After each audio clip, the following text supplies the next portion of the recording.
always made art about relationships.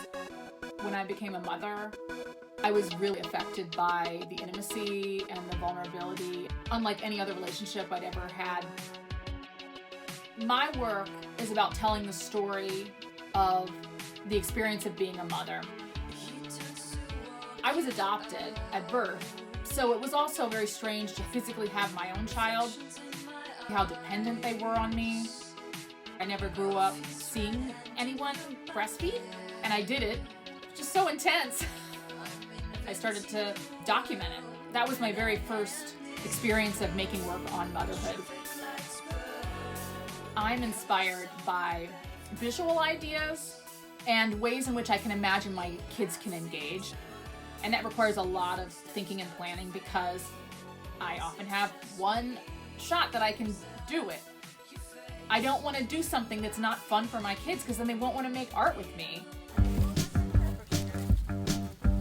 My plan was to become a professional tap dancer, but you can't major in tap dancing in college, so I went into fine art school. I started out in painting, but I did photography when I was a sculpture major, and then I got an MFA in new genres. This piece is from my MFA thesis exhibition. I was interested in 16th and 17th century anatomical engravings. I thought of them and how they were done as kind of metaphors for human frailty. And here's an example of something I was inspired by. It's essentially a cadaver holding open their skin so that you can see their insides. So it just seemed like a metaphor for frailty and exposing oneself. This is another piece that I have up in my studio. It's from a series called Foundation.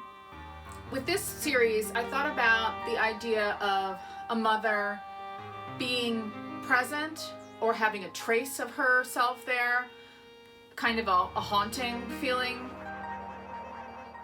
They speak to the invisibility of caregiving. All kids are good artists. That's why my husband's an elementary art teacher. He just loves the work he sees every day. It's so inspiring and feeds his practice. And he used to teach college. He used to teach at VCU. And it's like he can't compare it to the joy he gets from seeing the work of first graders.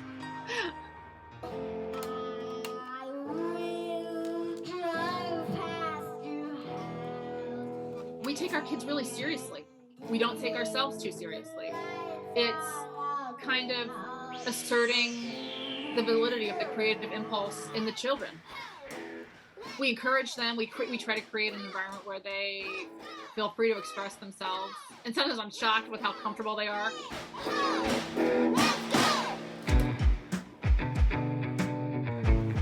This project I worked on with my kids, I revisited a concept I've already worked with in the past, and that piece is called Mask of Motherhood. I painted a mask. I actively choose to give up control and see what will happen and how far they would take it, because you don't really know. This doesn't look like you're sick at all. But I look like you're happy. I wanted to experiment in giving up control, a metaphor for being a parent, being a mother. I wanted to revisit the idea with 3 children, and they're different ages now.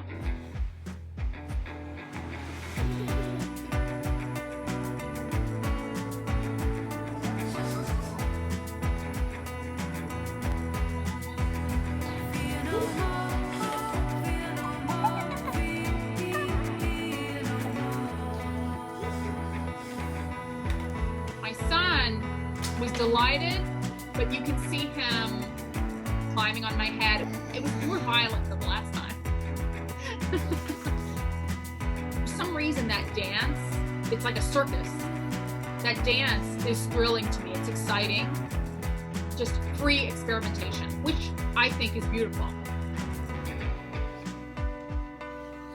The more I think about my work, and it's evolved, I think about the fear of failure, I've started realizing more the kind of everyday struggle of motherhood combined with the joy and humor of it.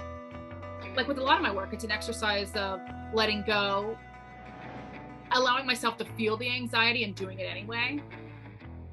I feel like when my pieces are successful, they have that element to them of me really allowing myself not to know what's going to happen and not being afraid. The experience of any relationship is not all perfectly serene, nor should it be. And that's kind of how motherhood is in general. It's an exercise in being in control and then selectively letting go of control. You can't completely be in control all the time. How do I let them be themselves and grow as a person and yet also protect them and keep them safe? That's a struggle I have every day as a mother. So I investigate it in my work.